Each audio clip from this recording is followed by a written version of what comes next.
देखिए, आज है 10 मार्च 2025, दिन है सोमवार और फाल्गुन के महीने की शुक्ल पक्ष की एकादशी तिथि है। आज प्रातःकाल की वेला में 7:44 तक। नक्षत्र आज पुष्य रहने वाला है 12:51 मध्यरात्रि तक, मतलब 11 मार्च की 00:51 तक। योग की बात करूं तो आज शोभन योग है दोपहर की वेला 1:57 तक।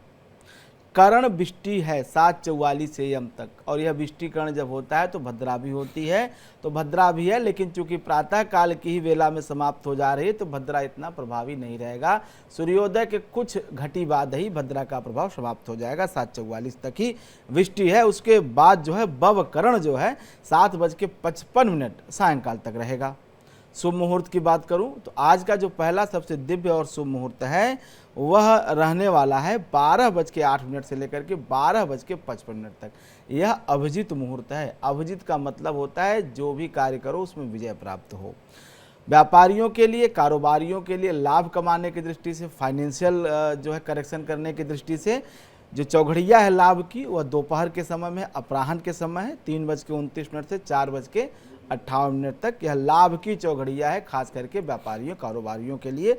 कोई भी व्यापारिक निर्णय लेना है तो यह समय बहुत अच्छा है। जो भी आप डॉक्यूमेंटेशन करेंगे, सिग्नेचर आदि करेंगे, डील करेंगे, इस समय का आज जरूर आप चुनाव करें, इससे जरूर आपकी व्यापारिक उन्नति और वृद्धि होगी जी। राहु काल की बात करें तो आज का जो राहु काल समय, जो निषेध काल है, वो प्रातः काल की ही बेला में, जैसा कि आज सोमवार है तो प्रातः काल 8:05 से लेकर के 9:34 तक का जो समय है, यह राहु काल का निषेध काल है। यात्रा या नया काम करने से बचना चाहिए।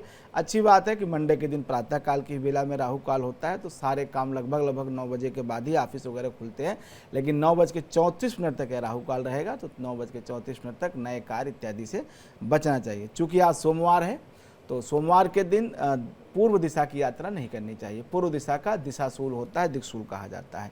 तो अगर आपको पूरब की तरफ जाना है तो आप लगभग 14 कदम आप उत्तर की तरफ जाएं, उसके बाद आप दाहिने मुड़ के पूर्व की यात्रा कर सकते हैं। चंद्रमा कर्क राशि में गोचर कर रहा है आज के दिन, और जैसा आप जानते हैं कि अभी भी सूर्यदेव कुंभ राशि में गोचर कर रहे हैं, और अभी अगले 2-3 दिन और जो है कुंभ राशि में सूर्यदेव रहने वाले हैं।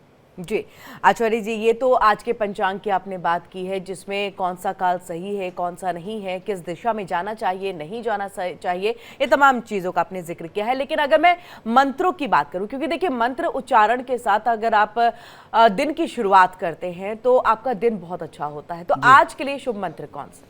आज चूंकि जैसा मैंने बताया कि प्रातः काल की बेला में एकादशी है, एकादशी के दिन तुलसी के पूजन का, तुलसी का बड़ा विधान बढ़ जाता है। जैसा कि आप जानती हैं कि तुलसी का विवाह भी एकादशी के बाद ही हुआ था, जो कि कार्तिक मास में एकादशी आती है।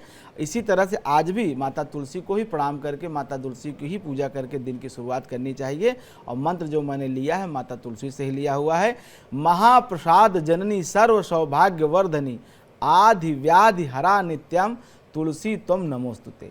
कहा जाता है आधि व्याधि हरा नित्यम। आधि मतलब जो आपके शारीरिक जो है जो कष्ट हैं, व्याधि मतलब होता है कि ऐसी व्याधियां जो दिखाई न दें, जो प्राकृतिक न होकर के आपके कहीं न कहीं ग्रहों की वजह से, कहीं न कहीं ऐसी चीज़ें जो आप अपने जीवन में उम्मीद नहीं करते हैं, जिसको विपत्ति कहते हैं, उसे संस्कृत में व्याधि कहते हैं। आधि व्याधि हरा नित्यम। आधि को भी नष्ट करिए, व्याधि को भी नष्ट करिए, तुलसी तुम नमस्तुते। ऐसी तुलसी को मैं बारंबार प्रणाम करता हूँ। इसी मंत्र का उच्चारण करिए, तुलसी पूजन के साथ दिन की शुरुआत करिए। महाप्रसाद जननी सर्व सौभाग्यवर्धनी आधि व्याधि हरा नित्यम तुलसी तुम नमोस्तुते। यह तुलसी माता को प्रणाम करने का मंत्र, इससे जरूर आप तुलसी का पूजन करिए। और इसी के साथ उपाय भी हम आपसे जानना चाहेंगे। अगर कोई कष्ट है तो किस तरह के उपाय मंत्रोच्चारण के साथ साथ जो है अपनाने की ज़रूरत होती है, इसके लिए क्या आप बताएंगे आचार्य जी? देखिए, जैसा मंत्र मैंने बताया तो उपाय भी तुलसी से ही जुड़ा हुआ है। आज के दिन सायंकाल के समय आप जब सूर्योदय और सूर्यास्त का जो सूर्यास्त और रात्रि का जो एक कालखंड होता है 24-25 मिनट का, जब गोधूली वेला इसे कहा जाता है, उस सूर्यास्त के समय तुलसी के पौधे को जल देना चाहिए। और जल देते समय जो मैंने मंत्र बोला है, महाप्रसाद जननी सर्व सौभाग्यदायिनी आधि व्याधि हरा नित्यम तुलसी तुम नमस्ते, ऐसा मंत्र बोलते हुए तुलसी को जल आज जरूर दें। चूँकि आज एकादशी है, इससे तुलसी पूजन से जरूर लाभ मिलेगा और तुलसी सब प्रकार के आधि व्याधि को हरने वाली होगी। जी, और इसी के साथ वास्तु टिप्स जिसका इंतजार हमारे दर्शक, हमारे व्यूवर्स जो है वो भी बहुत करते हैं कि वास्तु टिप्स आज क्या होना चाहिए। आचार्य जी क्या बताएंगे?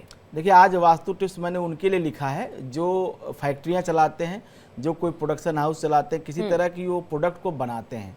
जो लोग प्रोडक्ट बनाते हैं उनके प्रोडक्ट की वृद्धि कैसे हो, उनका तैयार माल कैसे आसानी से बिक जाए, कच्चे माल की आपूर्ति में दिक्कत ना हो, इन विषय को ध्यान में रखते हुए आज का वास्तु टिप्स मैंने लिखा है। करना क्या है, वायव्य कोण। वायव्य कोण का मतलब होता है पश्चिम और उत्तर के कोने को वायव्य कोण कहा जाता है। तो जो आपका तैयार माल है, जो आपका प्रोडक्ट बन के बिकने के लिए मार्केट में जाने के लिए रखा है, उसे आप उत्तर पश्चिम के कोने में रखें। और जो कच्चा माल है, मतलब जिसके बाद आपको नए प्रोडक्ट बनाने हैं, वो कच्चा माल और रॉ मटेरियल जो है वह नैऋत्य कोण। नैऋत्य कोण का मतलब होता है दक्षिण और पश्चिम के कोने से लेकर के ईशान कोण की तरफ, उत्तर और पूर्व कोने के बीच में उसको फैला के रखना चाहिए। यहाँ रखने से कभी कच्चे माल की आपूर्ति में कमी नहीं आती है, पीछे से आपको हमेशा कच्चा माल मिलता रहेगा। वायव्य कोण में अगर आप तैयार माल रखेंगे तो कहीं ना कहीं आपकी कभी भी बिक्री बंद नहीं होगी, फाइनेंशियल प्रॉब्लम आपको नहीं आएगी। ये फैक्ट्री चलाने वाले, इंडस्ट्री चलाने वालों को अगर इस तरह से अपने फैक्ट्री और अपने इंडस्ट्री की डिजाइन रचना करेंगे तो उन्हें कभी भी आर्थिक मंदी का सामना नहीं करना पड़ेगा। जी,